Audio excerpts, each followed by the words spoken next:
బ్రహ్మానందాన్ని పీకల్లోతు గొయ్యిలో పూడ్చిపెట్టి హైదరాబాదు, సికింద్రాబాదు, ఆదిలాబాదు అంటూ సుత్తి వీరభద్రరావు గారు ఓళ్ల పేర్లను చదువుకుంటూ పోయే సీన్ను చూసారా? ఆ సీన్ చూసి కడుపుబ్బా నవ్వుకొని వాళ్ళు అస్సలు ఉండరు. ఇక అహనా పెళ్ళంట సినిమాలో కోట శ్రీనివాసరావుకు బామ్మర్దిగా ఆయన పిసినాడితనపు వెర్రి చేష్టలను చూసి తట్టుకోలేక చివరకు పిచ్చివాడిలా మారిపోయే కలెక్టర్ ఆఫీసర్ పాత్రలో సుత్తి వీరభద్రరావు గారి హావభావాలను చూస్తే పొట్ట చెక్కలయ్యేలా నవ్వుకోవటం ఖాయం. జంధ్యాల గారి ప్రతి సినిమాలోనూ సుత్తి వీరభద్రరావు గారి కామెడీకి సపరేట్ ఫ్యాన్స్ ఉన్నారు. పైత్యపు రాతలో రాసే కవిగానో, పిచ్చి పిచ్చి సినిమా కథలను చెప్పే రైటర్గానో, ఆయుర్వేద డాక్టర్గానో, భార్య బాధితుడుగానో తెర మీద కనిపిస్తూ నవ్వుల పువ్వులు పూయించిన సుత్తి వీరభద్రరావు గారు అసలు ఎలా చనిపోయారు? ట్రీట్మెంట్ నిమిత్తం ఆయనకు ఇచ్చిన ఓ ఇంజెక్షన్ వల్లే ఆయన మరణించారా? ఆయన చనిపోయిన తర్వాత ఆ రోజుల్లోనే 4 లక్షల రూపాయలు నిర్మాతల నుంచి రావాల్సి ఉంటే జంధ్యాల గారు చేసిందేంటి? అసలు జంధ్యాల గారికి సుత్తి వీరభద్రరావు గారికి సంబంధం ఏంటి? సినీ ఇండస్ట్రీలోకి ఆయన ఎలా ఎంట్రీ ఇచ్చారు అన్న వివరాలను ఈ వీడియోలో క్లియర్గా చెప్పుకుందాం.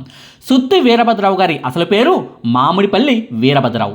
జంధ్యాల గారి దర్శకత్వంలో వచ్చిన 4 స్తంభాలాట సినిమాలో సుత్తి డైలాగులతో ఎదుటి వాళ్ళ బుర్రను తినే క్యారెక్టర్తో ఆయన పేరు సుత్తి వీరభద్రరావుగా మారిపోయింది. ఆ సినిమా తర్వాతే సినిమాల్లో ఆయన దశ దిశ మారిపోయింది.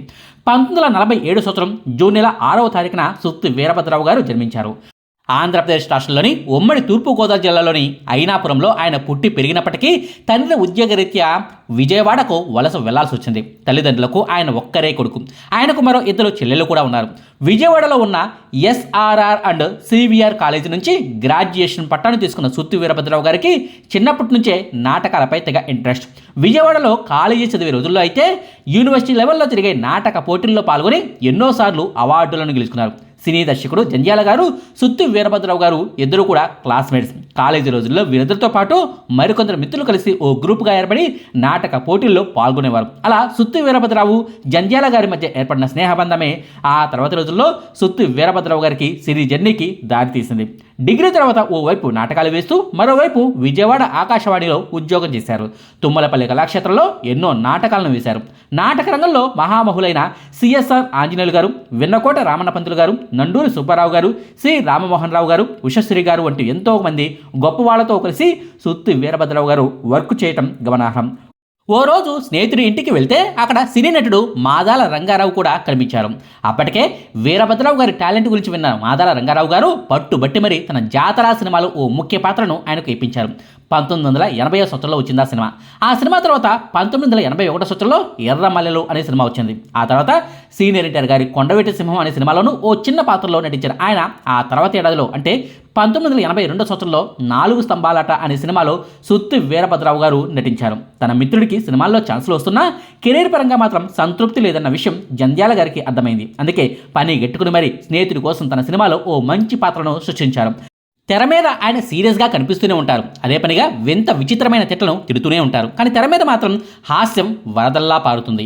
ఈ సినిమాలోని ఆయన పాత్రకు మంచి ప్రశంసలు దక్కాయి. ఫలితంగా ఆయన కెరీర్ ఒక్కసారిగా టర్న్ అయిపోయిన పరిస్థితి. అప్పటిదాకా ఏడాదికి 1-2 సినిమా ఛాన్సులను దక్కించుకుంటూ ఉన్న సుత్తి వీరభద్రరావు గారు 1982 సంవత్సరంలో 4 స్తంభాలాట సినిమా రిలీజ్ అయ్యాక ఏడాదికి 20-30 సినిమాల్లో నటించే ఛాన్స్ దక్కింది. ఆయనకంటూ సపరేట్ మేనరిజమ్స్తో కామెడీ ట్రాక్లను ప్రత్యేకంగా క్రియేట్ చేసేవారు.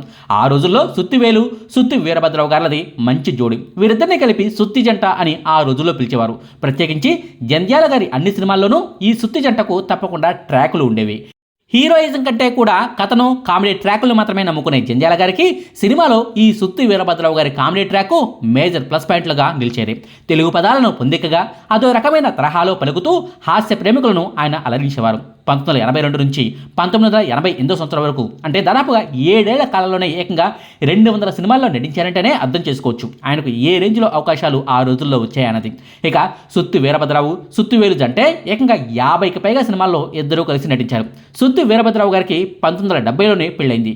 1972లో ఓ కొడుకు పుట్టాడు. ఆ తర్వాత 1974 సంవత్సరంలో ఓ కూతురు పుట్టింది. పెళ్ళైన 10 ఏళ్ల తర్వాత సినిమాల్లోకి ఎంట్రీ ఇచ్చి మరీ సక్సెస్ అయ్యారాయన. అయితే మెజార్టీ మంది సినీ నటులకు ఓ చెడ్డ అలవాటు ఉంది. సినీ తెర మీద వస్తున్న ప్రశంసలకు ఫిదా అయిపోయి ఆ సక్సెస్ జోష్లో పడిపోయి అవార్డులు రివార్డులు అభినందనల మాయలో పడిపోయి ఆరోగ్యాన్ని నిర్లక్ష్యం చేస్తూ వస్తుంటారు. చివరికి అదే వాళ్ళ కొంప ముంచుతూ ఉంటుంది, ప్రాణాలను కూడా తీసేలా చేస్తుంది.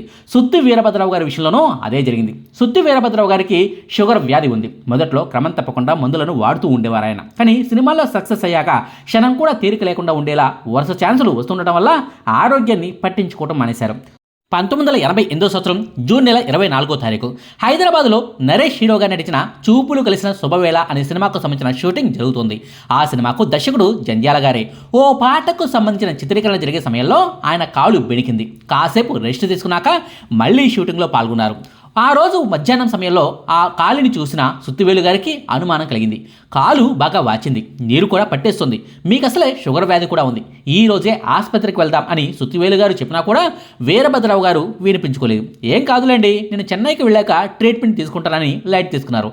లోకల్గా మెడికల్ షాప్లో కాలి వాపునకు సంబంధించిన మెడిసిన్స్ వాడారులే కానీ ఆసుపత్రిలో చేరేందుకు మాత్రం ఆయన మొగ్గు చూపలేదు. ఆ మరుసటి రోజే చెన్నైకి వెళ్ళిపోయిన ఆయన ఆ మరుసటి రోజు ఓ కార్పొరేట్ ఆసుపత్రికి వెళ్ళి కాలిని చూపించుకున్నారు.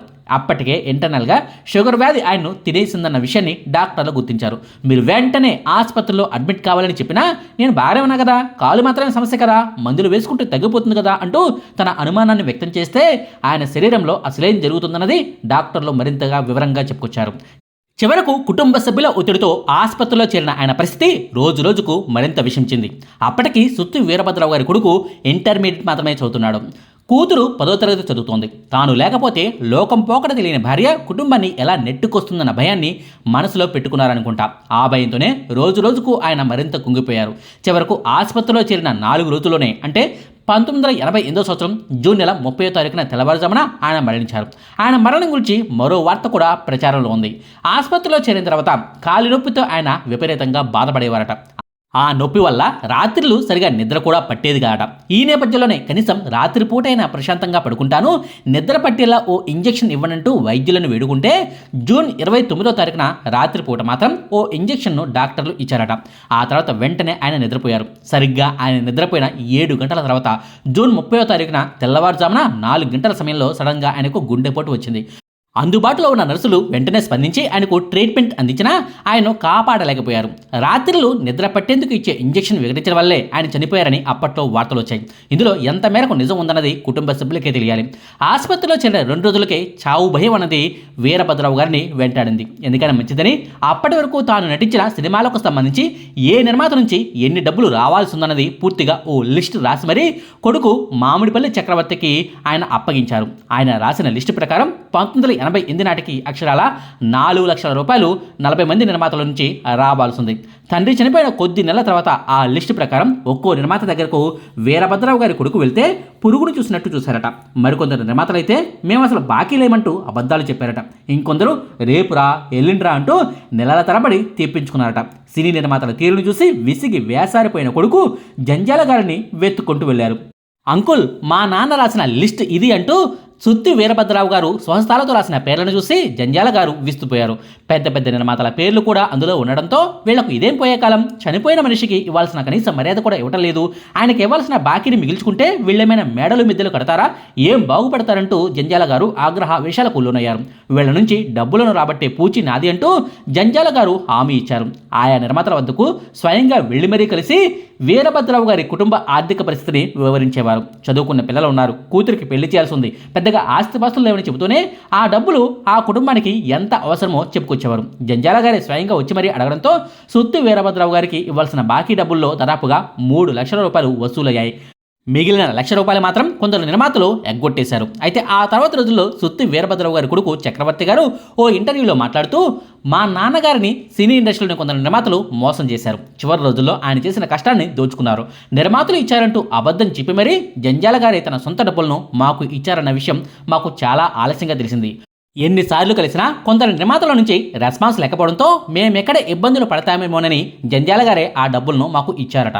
ఎందుకులా చేశారు అంకుల్ అని అడిగితే నా స్నేహితుడి కుటుంబం నా కుటుంబం కాదా, నువ్వు నా కొడుకు లాంటివాడు కాదా అని అనేసరికి నేనేమీ మాట్లాడలేకపోయాను అంటూ సుత్తి వీరభద్రరావు గారి కొడుకు చక్రవర్తి చెప్పుకొచ్చారు. తండ్రి చనిపోయిన తర్వాత మా అమ్మే మమ్మల్ని ముందుండి నడిపించిందని, ఆ తర్వాత రోజుల్లో కుటుంబ భారాన్ని తాను తీసుకున్నానని, చెల్లికి పెళ్లి చేశానని చెప్పుకొచ్చారు ఆయన. అయితే ఆ చెల్లెలు కూడా పెళ్ళై ఓ పాపకు జన్మనిచ్చాక బ్రెస్ట్ క్యాన్సర్ వచ్చి చనిపోయిందంటూ వాపోయారు ఆయన. మా నాన్న బ్రతికి ఉంటే, ఆయన చనిపోకుండా ఉండి ఉంటే మా కుటుంబ పరిస్థితి ఇంకా మెరుగ్గా ఉండి ఉండేదంటూ చెప్పుకొచ్చారు. ఏది ఏమైనా సుత్తి వీరభద్రరావు గారి మరణం సినీ ఇండస్ట్రీకి మాత్రం తీరని లోటు అనేది నిర్వివాదాంశం. బ్రహ్మానందం గారు, బాబు మోహన్ గారు, సుత్తివేలు గారు అంటూ చాలామంది కమెడియన్లు అప్పట్లో ఉన్నప్పటికీ సుత్తి వీరభద్రరావు గారి మార్కు కామెడీ ట్రాక్లు మాత్రం ఆయనకు మాత్రమే సొంతం. ఇది వాస్తవం. ఆయన ఈ లోకంలో లేకపోయినా ఆయన నడిచిన సినిమాల ద్వారా ఇప్పటికీ తెలుగు జనాలను నవ్వుస్తూనే ఉంటారు. ఇదండి సుత్తి వీరభద్రరావు గారి గురించిన వివరాలు. మీకు ఈ వీడియో నచ్చితే లైక్ చేయండి, షేర్ చేయండి. మరిన్ని ఆసక్తికరమైన వీడియోల కోసం మా కొత్త ముచ్చట ఛానల్ను సబ్స్క్రైబ్ చేయడం మాత్రం మర్చిపోకండి. Thank you.